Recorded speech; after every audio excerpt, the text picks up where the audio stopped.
Hey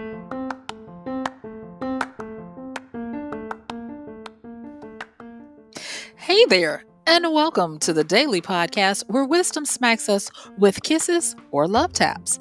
I'm MichelleSpiva, a wisdom strengthening coach, your host, and practical priestess of wisdom. Mwah. Join us daily to gain wisdom and mental strength as we tackle innovative thinking, address emotional and behavioral life traps, and yes, provide you with some practical how to's to wrap it all up. So settle in or crank up the speed 2x, whatever gets your mental processes firing as we dive in. Stay tuned.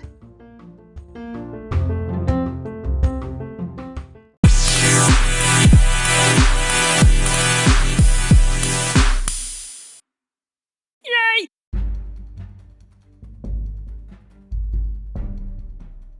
This show is dedicated and a shout out to all my couch potatoes and would be members of the cast of I Would If I Could. This is Michelle Spiva, your practical priestess of wisdom and host of the daily podcast Wisdom Smack. Mwah. And I am cordially inviting you to join me for today's session where we get real practical and we get to the nitty gritty of dealing with how to get yourself to do stuff. It's needful. Got to keep on moving on. So join me on the flip as we break it down. I will see you soon.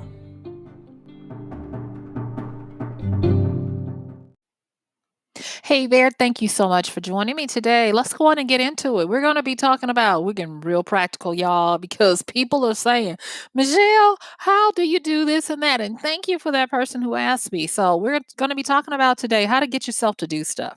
Now, my heart went out to this person because they were being honest and open. And I took my time. I'll be honest. I didn't get to it right away because I wanted to let it marinate and let wisdom, have some time to let it percolate on the back burner of my heart, my mind, and my understanding. And wouldn't you know that after this person asked me to tackle this, how to, they were saying how to be motivated. But I was in one of the, they call Facebook the old people's thing, and I'm laughing because I hardly am in there. But I just happened to be in one of the groups and saw someone crying out, and people were actually putting the laughing emoji in, just because he was, colorful with the way he was explaining his plight. I could still see the seriousness. And he was reaching out and asking people, how do you get yourself, and he said motivated as well to get up and, stop just living off of pizza and beer, and how to actually do the stuff that in your mind that you want to do and that you need to be doing. And he was like, if anybody is successfully doing this, and he qualified it by saying, if anybody who has been in my state and then been able to get themselves out of it, please let me know. And I didn't, type out anything in that particular group because, well, you have to know your audience and you have to know where you are.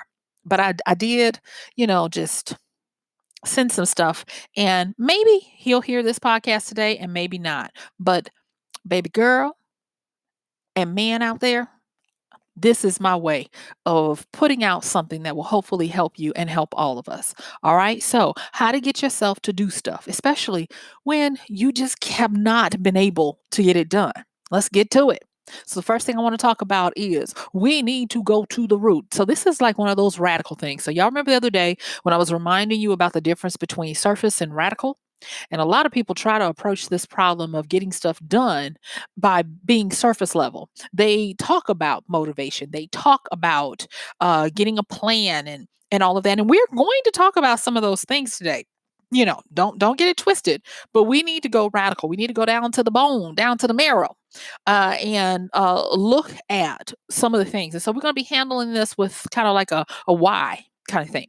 And so the first thing I'm going to say is usually, not all the time, because not everybody is the same, but usually when you have a disconnect between what it is need to do and the stuff that you want to do, and you can't bring yourself to do it, 9 times out of 10, it's going to be something that is in our central processing system, central nervous system, whatever you want to call it. But it's going to be something that is biological. Yes, biological. And when I say biological, I am talking about flesh and blood and that kind of stuff. So we want to look at, and this is going to be a little bit of a diagnostic, so just bear with me. We want to look at what are some of the signs that our body might be giving us to let us know that something isn't right. So, for instance, one of the things that the gentleman who wrote in a group asked for, he actually gave some of the signs and symptoms of what was going on biologically. He said that whenever he wants to do something instead, he craves and orders and eats pizza and beer. And that is a ding, ding, ding, ding, ding kind of situation. Now, let me just go and get my disclaimer. I do not practice medicine. I am not a medical professional, and this is not medical advice. So let's get that straight. My observations and my humble opinion for your entertainment purposes only is that when someone equates and is to the point where they know that this is something, a trigger, that they equate a certain type of comfort for the body in regards to a certain action that they need to take, it is going to a lot of times point to certain types of shock. Now, yes, there are different types of body shock that we go into. For a lot of people, excuse me, they mistake extreme boredom, which is apathy and a lot of other disconnects, for depression, when it could be boredom, indolence, not feeling impassioned enough to do something. But for this particular guy, and the reason why I'm bringing him up is because I suspect that this is where a lot of people are. There is a way that the body will try to get us to self soothe when we are in shock. So, a little while ago on this podcast, I talked about some of the types of shock, the major ones that we see, which are going to be sympathetic and parasympathetic. Now, I'm not going to go through them down to the granular level that I did in that podcast. I'm just going to cover them really quickly. Sympathetic is going to be all up in the head. Parasympathetic is going to be all up in the gut. And we usually refer to these as the two different brains of the body. So much so that there is a vagus nerve that runs from the brain to the gut and back from the gut to the brain where they conversate. That is why a lot of people are just realizing in the last 10 years the power of the vagus nerve and the gut health of a person that will affect you. There are a lot of people who are like, I can't lose weight. I can't get out of the bed. I hurt all over. And they're thinking that it's one thing when it's their gut health. Their gut health is totally off. And the gut is trying to send you signals. And a lot of times it's because not because it will send you signals that you want comfort foods because your body is in shock. So, let's talk about this pizza beer situation. And like I said, this is for entertainment purposes. This is for your affirmation, advocation. Yes. And so when I saw that, I was like, oh, mayhaps. Yeah, I went old school. He is suffering from parasympathetic shock or possibly cycling between the two, because that happens a lot as well. So, when you have the parasympathetic shock, it is the fright, it is the frozen, the deer in the headlights, where you are overwhelmed to the point where you can't do anything. And so, because you are frozen, if you will, in a point of inactivity, you tend to desire comfort foods, foods that will trick the body into action. So think about excuse me, carb addictions for a lot of people who are very sedentary. That carb addiction is both comforting, but it is the fastest way the body can get you to give it a shot of adrenaline or energy to get you moving. That's why people who do long distance running and a lot of physical exertion will carb load before they know they're going to do a lot of it, because it is a quick way to deliver energy to the body. And so the body will make you crave that. Sugar. If it's sugar addictions and the beer, That's why I thought he might be cycling because that beer has a lot of yeast in it, and the yeast in the body will turn into sugars, and our brain, glucose is what our brain really wants to be able to process and to do things. And when you're in sympathetic shock, which is in the mind, that's when your brain is in shock to the point where it is looping and it's stuck. It can't, it's doing a lot of movement, getting nowhere. Think of sympathetic shock as being trapped on a runaway treadmill of the mind, where you're thinking a lot, but you're not getting anything done because it's just looping, looping, looping, never getting to a resolution. And a tip off was when he said, I have all of these things that I know I want to do and the things that I know I have to do, and yet I cannot make myself do them. And so looking at those, I was like, possibly dealing with some shock.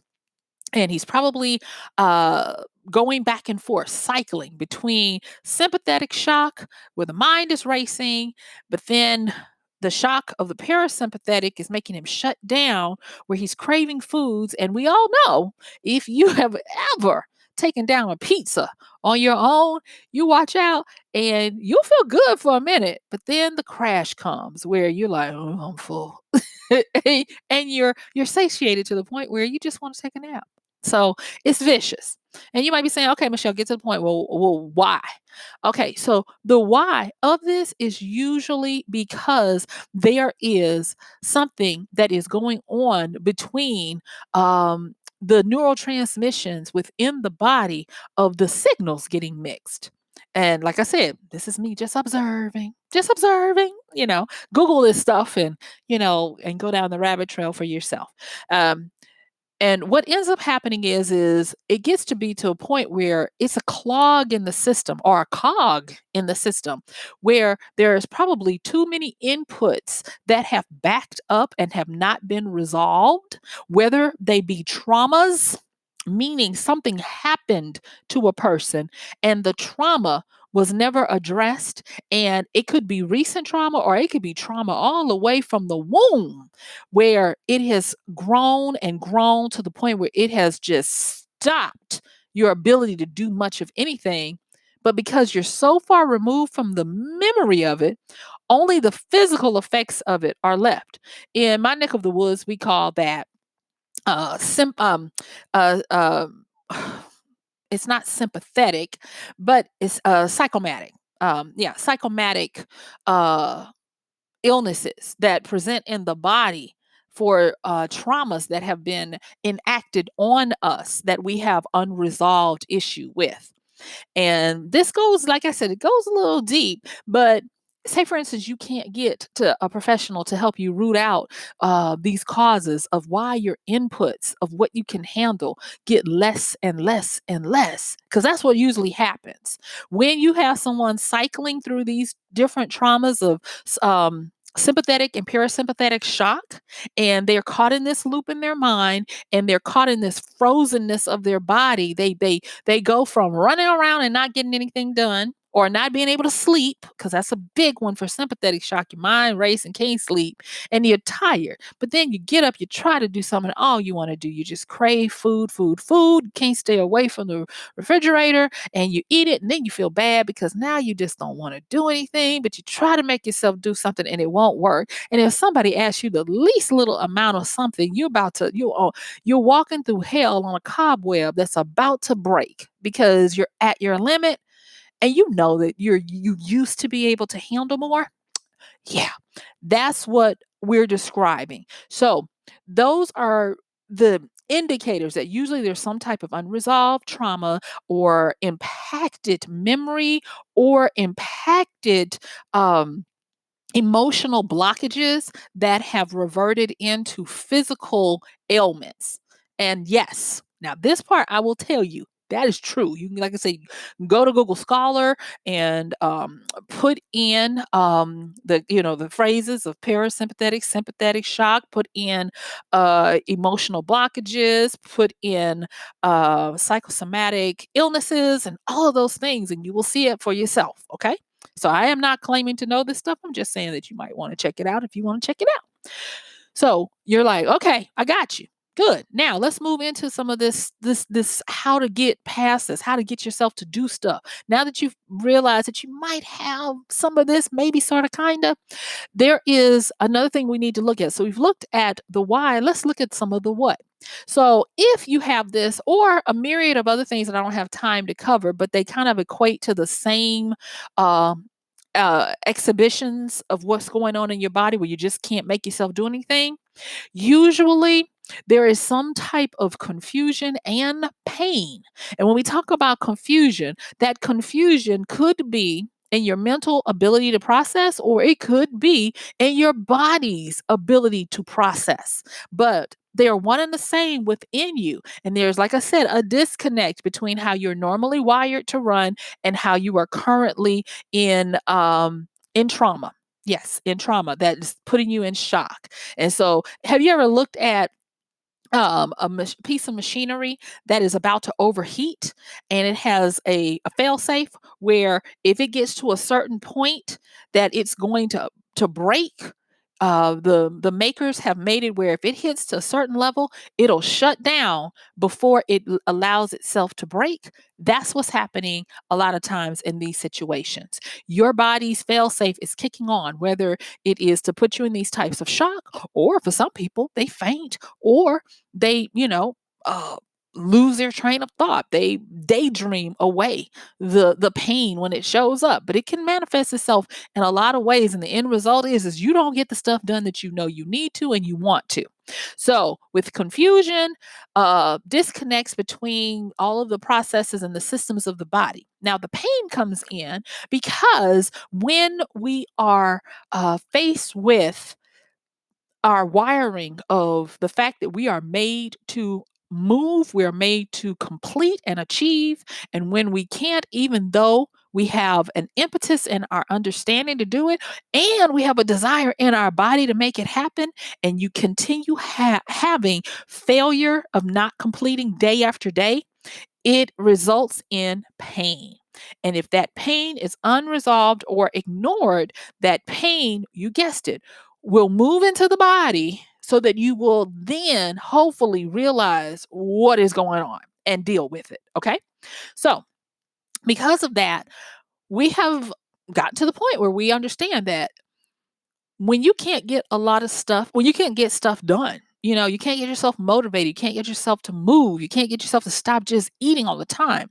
There are usually going to be some problems in your thinking, problems in your mental processes, problems in your mental models, as well as problems in your parasympathetic, which is your gut, your trunk, the trunk of your body, and your sympathetic systems, which is, the brain, the mind. And there are two ways to start working with this, and that is pain avoidance and critical thinking. Now, pain avoidance is not going to be like you think it is. Pain avoidance, the easiest way when you find that you can't get something to done is to start with movement. Now, I don't want this to be too boring, but I do want to just say this. When I was uh, doing analysis and therapies and the like, we were learning at the time that there were ways to exercise out the biggest emotional blockages of fear and anger, to help people to move past their shocks and move past these impediments that would just break them down.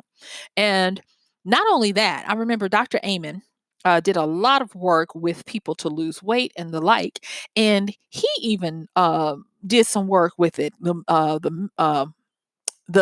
Cleveland Clinic in Ohio did some work on it. So I'm just saying that to say that this is recent understandings of how we technically work. And in order to move past being stuck, apathetic, in a loop, bored, compressed boredom to the point of apathy and not getting yourself to be able to have any kind of feelings about things, numbness, not caring.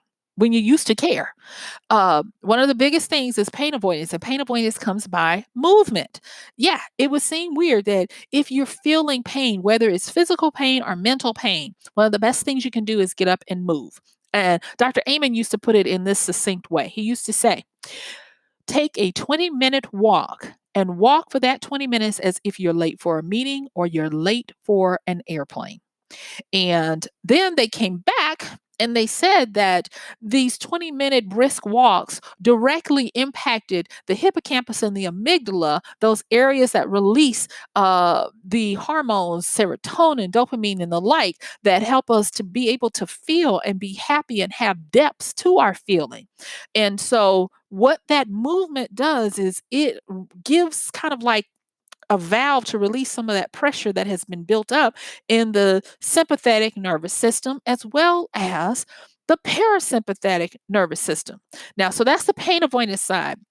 One, the the mental side that's going to lean heavily to the sympathetic part of it, there is critical thinking. I know you didn't think I was going there, but just bear with me because I got a lot to cover in our last little minutes. So, with critical thinking, this is how to think so that you can take action. So, going back, the pain avoidance by simple movement, walking. Walking briskly. I'm not asking you to go and take aerobics classes and lift weights just by starting to even just walk. If you can walk just 20 minutes briskly, like you're late for a meeting or late to catch your flight, it's going to start to help with the pain as well as giving you the ability to start working on your critical thinking and doing rewiring of certain synapses that have gone awry, where you're stuck in that loop. And here is a big thing. I'm going to spend my last little time on this, and I hope that I can make it as interesting as it really is. But I'm going to have to give you, a little bit of foundation. So bear with me. So with critical thinking, it doesn't have to be hard. What I want to focus on is this one thing that will help you to start getting yourself together, and that is the idea of a framework. Now, for different people, frameworks mean different things. If you are a software person, frameworks sound different to you than if you are an educator or even if you are a builder or architect or contractor. But for the purpose of what we're talking about, I am talking about frameworks where we're able to get some boundaries and some containment of our problem.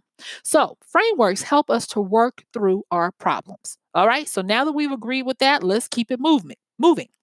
Okay, so with frameworks, this is how you're able to increase your understanding and your process to work through a problem. And why are we using a framework? Because we have to activate our critical thinking, not just daydreaming, not just wish fulfillment, not just the low level energies that we partake in on a daily basis. No, we have to start triggering those firings in our minds that help us to start reconnecting what's going on with our logical part of our brain, with the middle part where the emotions are, and the back part where our desires and our primalness are. Okay. So if you can think of the brain in three parts, if you look at the back of the brain, the that little thing that sticks out at the back, the mandula oblongata, I always stumble over that. That leads into the brain stem going down to the neck. That's going to be the primal part. That's where all of your basic visceral, immediate reaction kind of stuff. That's where your survival. That's where your central nervous system is going to be. That keeps you breathing and is that area that will shut you down if you're overheating, kind of thing. Then the middle part, that was the next evolvement of our brain, is where our emotions are connected to that part. That's where we were able to start feeling and building relationships and things. That's why love doesn't make no sense because it lives in that middle part. And then that front part where we have the logic and we have that frontal region where all of the processes of how we think through things in a way to help us to weigh various components of what we should or should not do. All of those things that we can look at to help us to think through a problem or a process, or to avoid danger, and to remember and have a category of things we have learned that make us not do things over and over again, live in that front cortical region of the brain where logic and reasoning and all of that happen. And at this particular time, believe it or not, pain avoidance, that movement of the body, helps you to deal with part of the primal part and the middle part. Critical thinking is going to help you deal with that front part so that all of them start connecting again. And you need to make sure that you do these, because the middle part of the brain is affected by both the pain avoidance of movement and the critical thinking of building frameworks to help you get a better understanding of your problem and your process, and to help you work through it. All right. So, with this framework, like I said, it's a tool to help you approach a problem. And what it does is it helps you magnify what's going to be the important aspects of your problem to focus on. And our problem today is how to get ourselves doing the stuff, all the stuffs that we know we want and need to do. So, with this framework, I could go on and tell you that it magnifies all this stuff. But what a framework is going to help you do is build your steps or recipes or analysis to come up with an actionable solution. So let's talk about the different types of frameworks. And I'm skipping about a little bit because I'm really just trying to hit the points that are going to help you so that you can help yourself. So think of frameworks as blueprints for getting something done. And there are different types. And when I say the different types, you can possibly use one or all of them to help you get out of your rut, your funk, whatever you want to call it.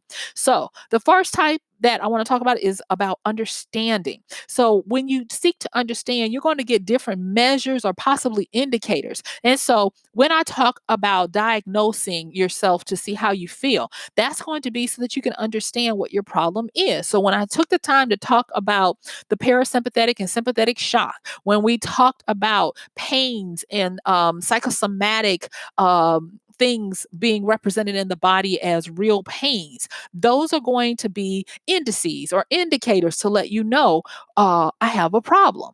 One of the things that people don't realize is that pain is a framework that helps you to realize that there is a problem. All right, so there's that one. The next one is comparisons. Comparisons are going to be across time or space. So it's usually going to have something like this versus this.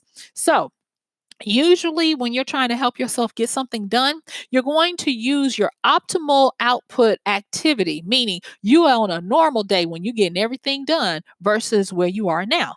And by doing those comparisons, you're going to look and see how far away from your optimal ability are you so that you can get a better understanding of how much you have to cover to get back to norm or to get better than you were before. Then the next one is where you tend to use common languages to understand the same types of stuff. Think of it like as a dictionary, a lexicon, or something that helps you to understand. Like a lot of people say, tell it to me like I'm a 5-year old. And so that's why when you go to start looking for solving your problem, you're going to start looking at words that are bantied about based on what you found by understanding where you are and comparing where you are, to you'll start looking at the common language that's used. And once you get to understanding your language and putting names on stuff, I'm going to already tell you, a world starts to open up, because you get to the point where when you can name it, you can start to get management and control of it. So then there's time to diagnose the problem.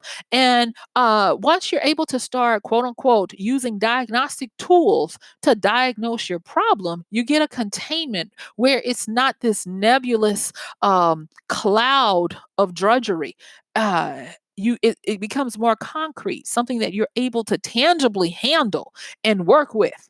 And then after that, you can then start to assess the effectiveness of what actions you need to take. Like when I was talking to you before, I actually gave you two things that you can start doing, and that is moving your body and starting to find ways to critically think by building frameworks, recipes, blueprints, step actions of what you want to do.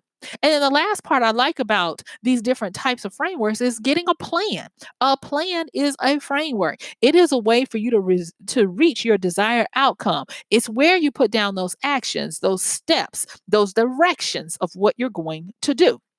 And so, most of the people that I have had the pleasure of dealing with are like, give me the practical. So I'm gonna give you a quick little practical about how to start sussing out how to build your own uh, blueprint or framework. So the first thing is I want you to start willing yourself to experience different things as much as you can, a bunch of different things. And once you start doing that, I want you to start looking for the ones that you seem to have some type of interest in, because those are the ones, and when I say the ones that you have interest in, I'm talking about activities and things that get you up and get you going, even if they're not related to what it is you want to achieve.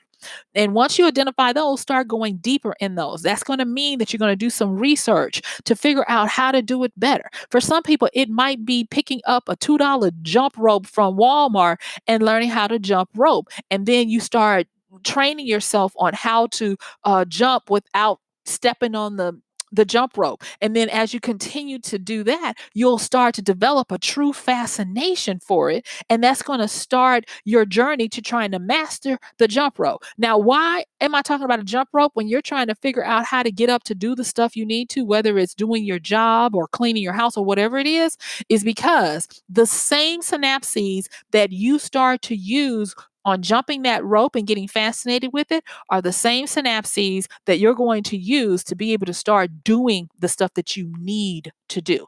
Because the jump rope helps you to eradicate the pain. And pain avoidance is what helps you to start getting to the point where you can really critically think and do what it is you need to do. Now, I know I threw a lot at you guys today, but I wanted to use this time to try to be very practical in giving you some wisdoms to get started. And as you would know, my time is up. This has been MichelleSpiva, your practical priestess of wisdom, with another podcast of Wisdom Smack. Mwah. Check the show notes. Thank you, everyone who supports us. And guess what? I'm going to see you tomorrow.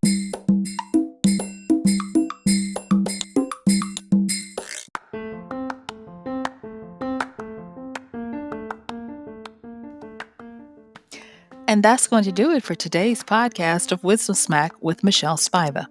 If you like this podcast, please help us get the word out. Like, comment, subscribe, and even share. And if you really like it, please help us continue to get the word out by considering using this show's link for Amazon. So when you want to go to Amazon and you do all of your general shopping, please use MichelleSpiva.com/AMZ. It's simple as that. It doesn't cost you anything extra, and this show might receive a little bit of commission that will go towards helping to further get these episodes out to you and to others. So thank you so much for listening. This has been MichelleSpiva with Wisdom Smack. Bye.